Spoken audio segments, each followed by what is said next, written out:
Alrighty, welcome back everyone. We just talked about some big time games in all of the conferences. South Carolina gets a huge win over Missouri.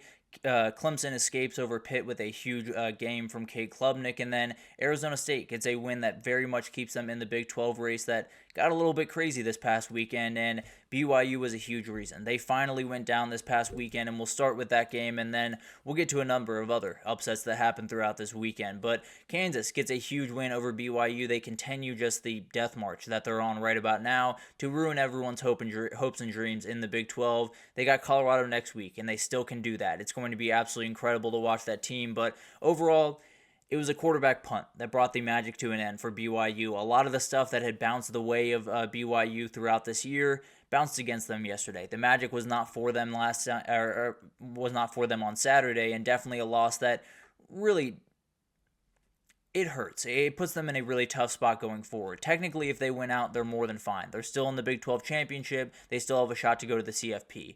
It definitely does take out any chance of them getting in as an at-large bid. They're not going to lose in the Big 12 championship and still be able to get in with 2 losses. Feel pretty confident in saying that. But this was the ugliest performance of the year for BYU, no doubt about that. I think Kansas really stepped up every time they needed to, including the final drive to get that final stop. Was definitely a moment where you felt like BYU was still going to be able to pull through. Kansas was able to respond. They got 2 forced turnovers, tons of pressure, no runs over 14 yards, which is huge against a BYU team that has been able to really stretch some teams with their run game. Kansas was able to really bottle that in. It's absolutely huge for this team, and I think unlike so many other things for Kansas and unlike so many other games for Kansas this year, this was won by the defense. The run game with Devin Neal did enough in this game, but at the end of the day, the defense really won this game. They were all over the place. They made a number of plays against a BYU offense that hadn't been perfect. Definitely had a couple of things go their way, had taken advantage of turnovers and things of that nature, but was still a very good group. Was still a group that was hard to kind of get a track of, hard to kind of bottle in, and they were able to do it. But for BYU, it's just about getting back on track. Obviously, you have a huge one this upcoming weekend in Tempe, so you got to fix a lot of things and get right. But at the end of the day, you went out the rest of the way. You're in the Big 12 championship playing for a spot in the CFP. This is a tough loss, but doesn't do much of anything to hurt BYU in a lot of different ways. Now, where do they go from here is a big time question, but we'll start with Kansas here. They're going just trying to wreck everyone's season. That's their job the rest of the way. They get Colorado and Lawrence at this upcoming weekend, and then they get Kansas State at the end of the year. They'd love to finish this with 2 more wins, knock Colorado out, make Kansas State season just a little bit worse, and add another twist to this Big 12 schedule. They are more than capable of doing that. We will break down that game later in the week, but this team with a lot of juice right about now. They are doing incredible things offensively, and the defense feels like it's starting to come along. Could be a really tough group for Colorado to beat on the road, but again, we will break that down a little bit later in the week. For BYU, the good news is you had a buffer. You had one. That's what you get to afford, especially when you go undefeated this deep into the season. But now you go to Tempe and you need a win over Arizona State. It's going to be tough. It's a really, really good team right now. You lose and you're likely out of the race 2 weeks after being undefeated and firmly in it. So a very, very interesting spot for BYU to be in after being undefeated.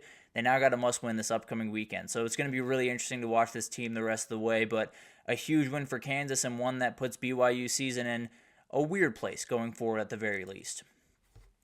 Then you got LSU, Florida. What a performance from Florida. And this one that these Florida fans needed really, really badly. It was the reason that DJ Lagway was able to keep Billy Napier around. He is that good. He is absolutely incredible. He showed it on Saturday, and he made a number of plays that are just outright ridiculous. That final throw to Elijah Badger, that doesn't happen with normal guys. I don't know how many guys in the country, really, that can make that throw. Stepping up in the pocket away from Braden Swinson, both feet actually off the ground when he made the throw, and he puts it on a dime from 45 yards. It was absolutely incredible, and one of those guys that he didn't play perfect. He actually almost threw a pick earlier in that drive, but he was able to make the plays when it mattered. He was able to make the big-time plays down the stretch, and overall, it was incredible that he was able to because the stat sheet in this one is outright insane. LSU ran 49 more plays, 92-43 for Florida. They won the time of possession by more than 23 minutes, 41-43 to 18-87 for Florida in this game.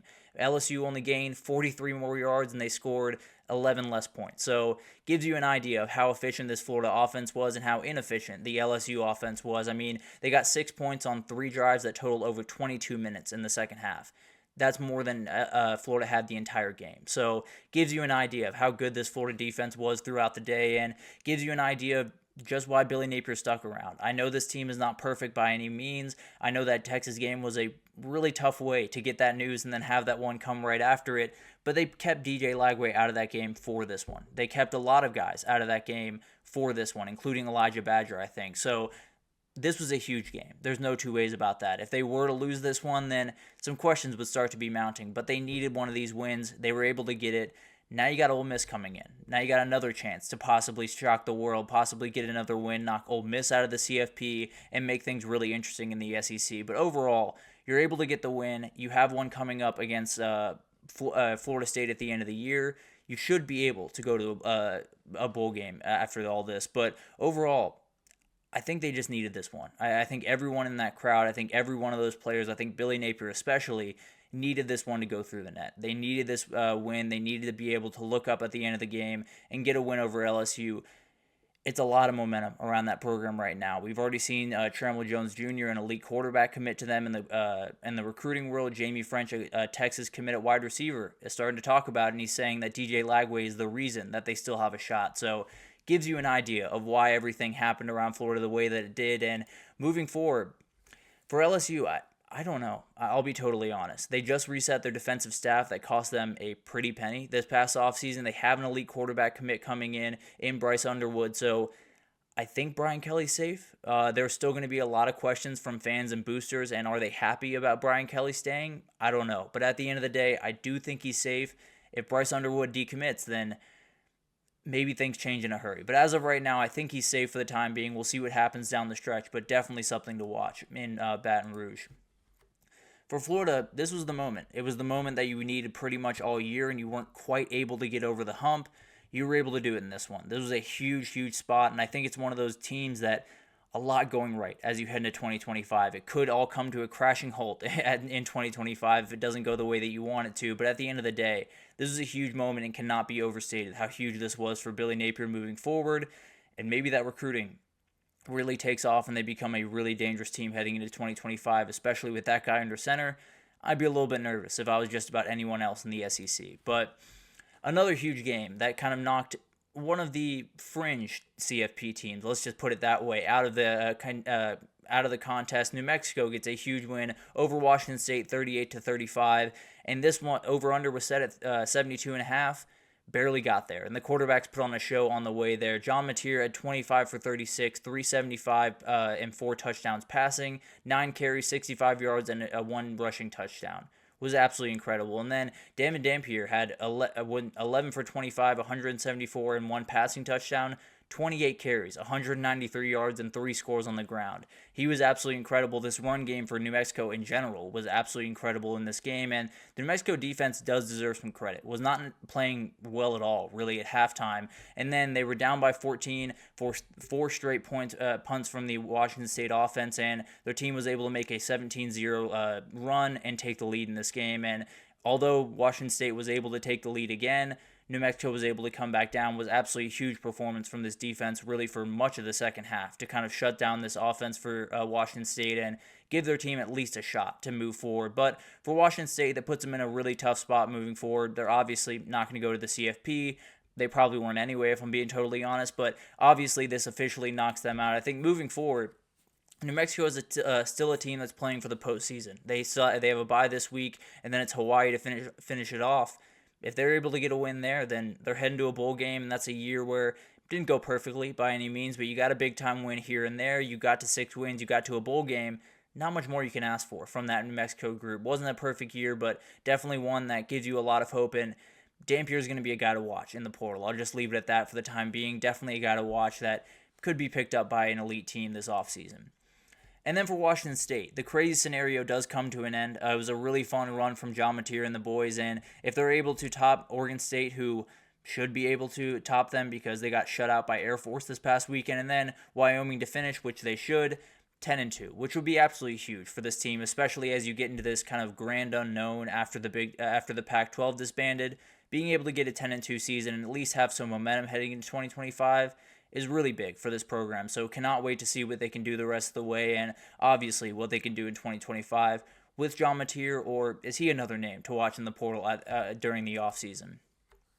And then another team that probably was in another crazy scenario, probably wasn't finding their way into the CFP, but is now officially eliminated. And it was a crazy finish. Stanford scored 10 points in the final 45 seconds of this game to get a win over Louisville, and some rather wild coaching and player decisions from Louisville's side that kind of aided them in that path. But at the end of the day, Stanford was able to get that game-winning field goal, and Ashton Daniels probably played his best game in a while with over 300 yards and 3 passing touchdowns. He was really impressive, and a lot of that stuff from the past game went to Emmett Mosley when the run game was just not really working. It was pretty much non-existent in this game. Emmett Mosley went for 168 through the air, 3 touchdowns. He was plenty offensively. It was absolutely incredible. Alec Ayo-Minor made a number of big-time plays as well. So this past game picked up the slack where this run game was just very much struggling on Saturday. And Tyler Shuck and Louisville fall short of the ACC title. It was probably not going to happen, frankly, but that win over Clemson kept them in the fight a little bit and